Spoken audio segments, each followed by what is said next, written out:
How to make a delicious pineapple upside down cake for my brother. 3 eggs, 1.5 cheese, 2 cups of sugar, 1.5 stick of butter, 2 teaspoons of vanilla extract, 3 drops of yellow food color.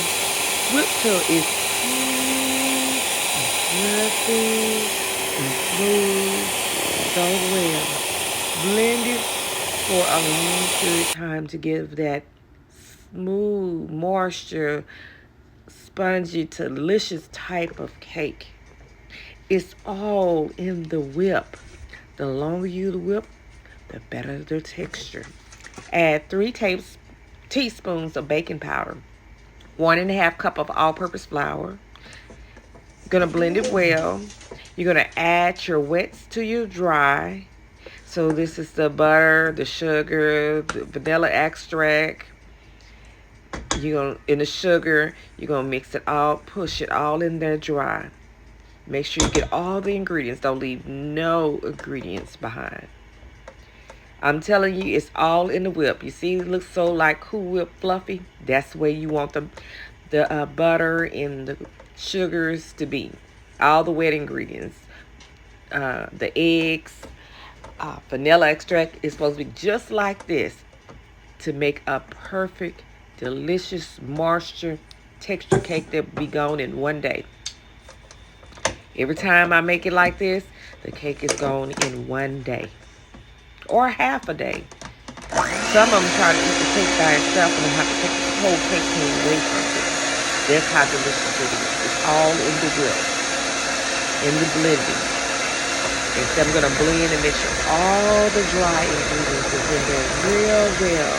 You want to make sure that you want to get every particle of that dry mixed with this creamy, smooth whip. And it still should still stay creamy whip. Now, I have not added the wet ingredients yet. So you see how I'm doing, sometimes I do a little lift to make sure I get all the dry ingredients at the bottom because sometimes it does not mix well. I'm adding a 1/2 cup of pineapple juice to give it like a pineapple flavor. And then blending it all the way around. I'm lifting it up. I'm doing a little bit more work than the blender can give.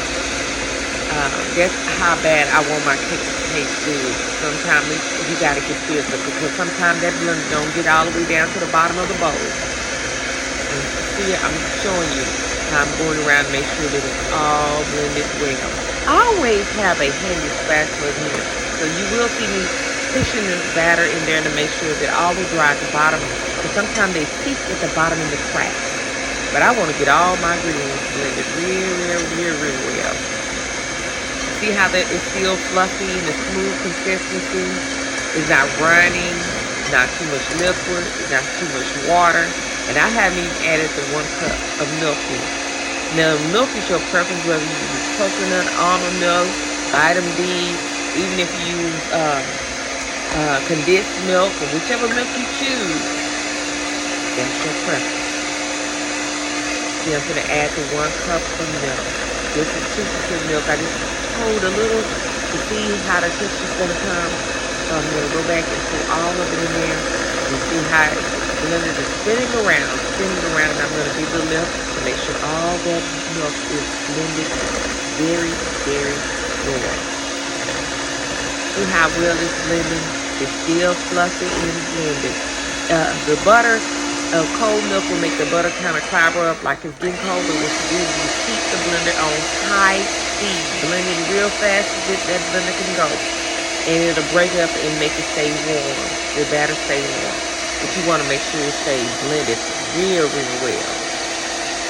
See how fast I got it going? I wanted the texture, the ingredients to stay blended well. You don't want it to separate. You don't want the ingredients to separate. And I'm going to push it to the side. Just push it to the side, let it keep blending. You see that butter on the back of that package? That's a lot of butter.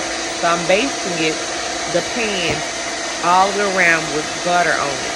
I want plenty of butter because this is a sticky ingredient. I'm not going to use flour. Sometimes I coat my pans with flour, but since I'm using fruit, I don't want no flour at the bottom of the pan. So I'm basting with a whole bunch of butter. Make sure that pan is thoroughly greased with butter.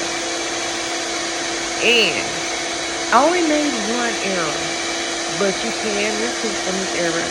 But what I did is half a can of crushed pineapple mixed with sugar, pour into bottom. You want to make sure that sugar and pineapple mix real, real well. And do not use the pineapple juice. Just use the strain the pineapple juice off the crushed pieces and use the sugar only. And mix it well and put it at the bottom of your pan. Of course, I should have used a bundt pan or a larger pan, but I didn't. I just was just underestimating the fluff. I said, oh, it'll be fine. It'll be fine. It'll still cook. It'll still get to the point where I want it.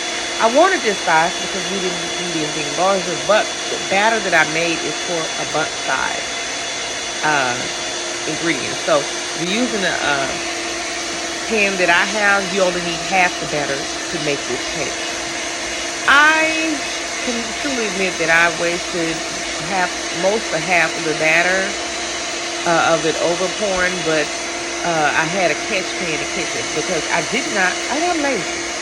I really got lazy.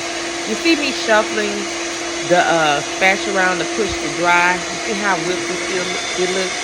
That's how your batter's supposed to look whipped. Not runny, whipped. To make that good monster cake. Oh, yes. Technically, I could just eat this batter just raw. I could eat it raw. I really could. But it's not good for me to eat it raw. So what I'm doing is slowly lifting the blades up so it won't splatter everywhere. Easing it up out of the batter real slow so it can leave most of the batter in the pan. I'm going to pour it over the pineapple smoothly. I'm pouring it over the batter over the pineapple smoothly. See how it's coming out fluffy? That's how fluffy you want it to be. It's covering the pineapples very, very well. I should have stopped at this point, technically, where I can see the edges. But I'm just like, let me push it. I'm going to try to see if I can, it'll just rise to the top and it'll be fine. And I just smooth it over. But no, at this point, I should have stopped.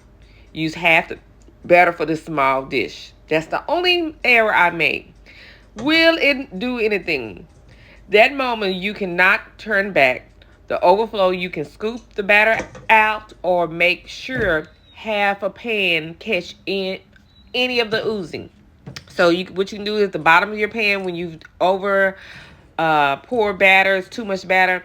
If you can't get all the batter out and you're just gonna leave it as it is, just put a pan under to catch it. Then this is the end results. Came out to be a perfect pineapple upside down cake. I cut the trimmings off. And yes, my brother loves family. And he's a 49 flag. Happy birthday, Jonathan.